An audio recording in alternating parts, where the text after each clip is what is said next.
Salam, terima kasih. Saya Yoktan Arwadir Nati, mahasiswa Institut Agama Kristen Negeri Kupang, program studi pastoral konseling.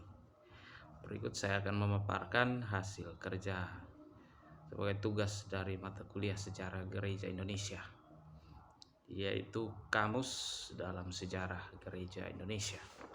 Di dalam kamus ada beberapa istilah, ada istilah-istilah maupun peristiwa-peristiwa penting yang dirangkum dan dimuat di dalam Kamus Sejarah Gereja Indonesia. Itu yang pertama, yaitu yang saya catatkan adalah gereja-gereja suku. Tentu untuk gereja-gereja di Indonesia sangat banyak sekali, tetapi hanya ada beberapa yang saya dapat catatkan untuk saya sampaikan di dalam materi saya, yaitu yang pertama Gereja Kristen Protestan Indonesia atau GKPI, yang kedua Gereja Toraja, berikut Gereja Protestan Maluku atau GPM, yang berikut Gereja Protestan Indonesia di Irian Jaya atau yang disingkat GPI IRJA, yang berikut Gereja Masihi Injil di Timor atau yang disingkat GEMIT, yang berikut Gereja Protestan di Indonesia bagian Barat atau yang disingkat GPIB, yang berikut Gereja Masihi Injili di Minahasa atau yang disingkat GEMIM, terus Gereja Kristen Sumba atau GKS, yang berikut Gereja Kristen Sulawesi Tengah atau GKST, yang berikut Gereja Kristen Protestan di Pali atau GKPB, yang berikut Gereja Kristen Jawi Wetan atau GKJW. Untuk gereja-gereja yang dapat saya rangkumkan yaitu ya demikian. Yang berikut adalah Injil. Injil ini yang beredar dan ada itu ada beberapa Injil yang dikenal, baik yang diterima maupun yang tidak diterima di dalam iman Kristen. Yang pertama yaitu Injil Barnabas atau Injil Barnabas ini ada sekitar abad ke-15 itu di Italia.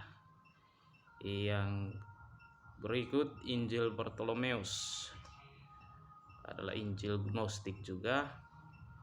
Yang berikut Injil Ebionik. Yang berikut Injil Filipus adalah Injil Gnostik juga, itu ada beredar pada abad kedua dan ketiga. Yang berikut Injil Kelahiran Maria. Yang berikut Injil Matias adalah Injil Apokrif juga.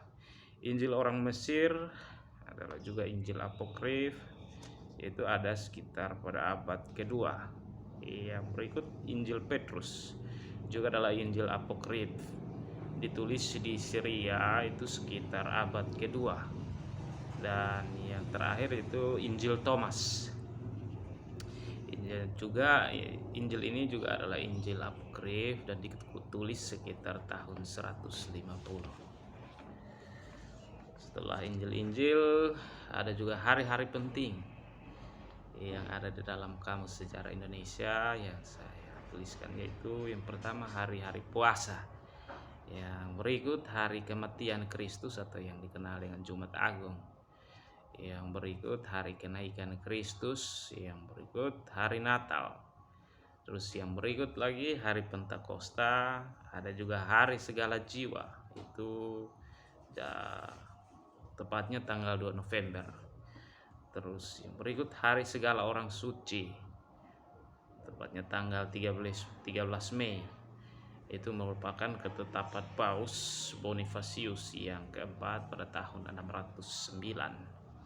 Terus yang berikut hari tahun baru, dan yang terakhir hari Bartolomeus atau yang dikenal dengan hari pembunuhan besar-besaran, itu pada tanggal 23 sampai 26 Agustus tahun 1572. Setelah dari hari-hari penting ada juga konsili-konsili. Di dalam sejarah gereja ada juga diadakan konsili-konsili, yaitu yang pertama yang saya catatkan yaitu Konsili Basel, itu pada tahun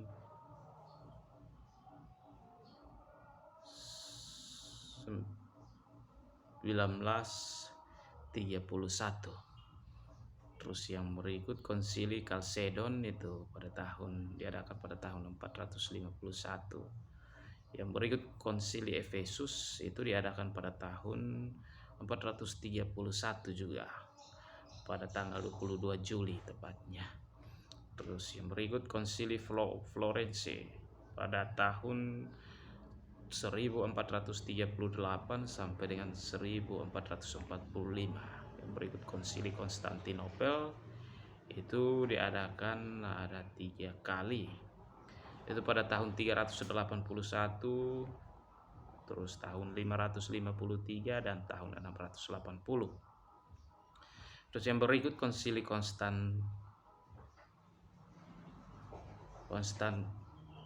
yaitu pada tahun 1414. Yang berikut Konsili Lateran tahun itu diadakan sampai 6 kali, yaitu pada tahun 1123, tahun 1139, tahun 1179, tahun 1215, tahun 1512 dan terakhir tahun 1517. Yang berikut Konsili Lyon itu diadakan pada tahun 1245. Yang berikut Konsili Trente itu pada tahun 1542. Yang berikut Konsili Pisa pada tahun 1409. Yang berikut Konsili Sirmium itu tahun 357.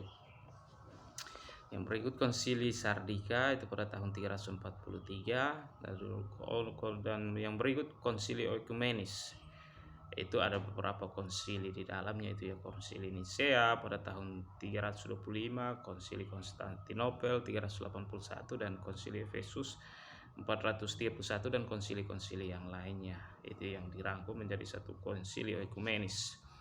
Yang berikut Konsili Nisea itu diadakan 2 kali, yaitu pada tahun 325 dan tahun 787.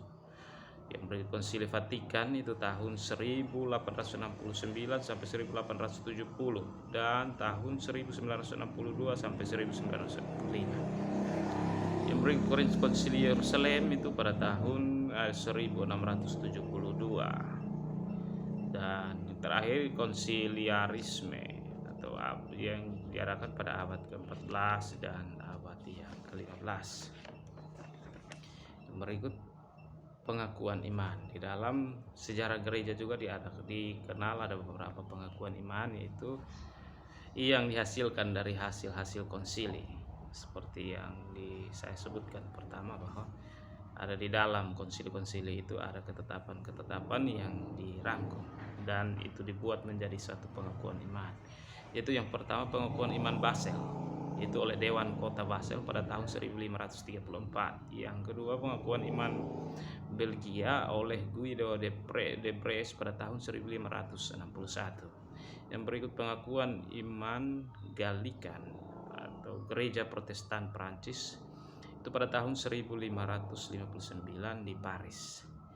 Yang berikut pengakuan iman Nicea Konstantinopel, yaitu dirumuskan dalam Konsili Konstantinopel tahun 381. Yang berikut pengakuan iman Rasuli itu muncul sekitar tahun 700-an, namun dipercaya sudah ada pada permulaan abad kedua oleh para rasul-rasul.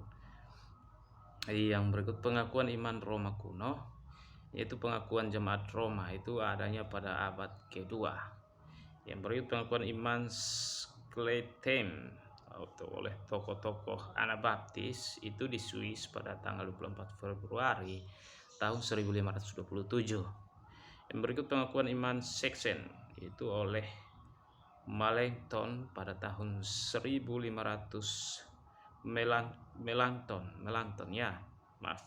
Melanchthon pada tahun 1557.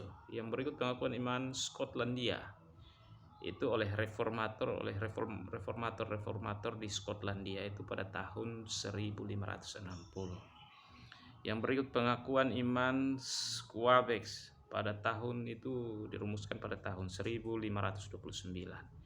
Yang berikut pengakuan iman Westminster itu dalam sidang Westminster itu dirumuskan pada sidang Westminster itu pada tahun 1646.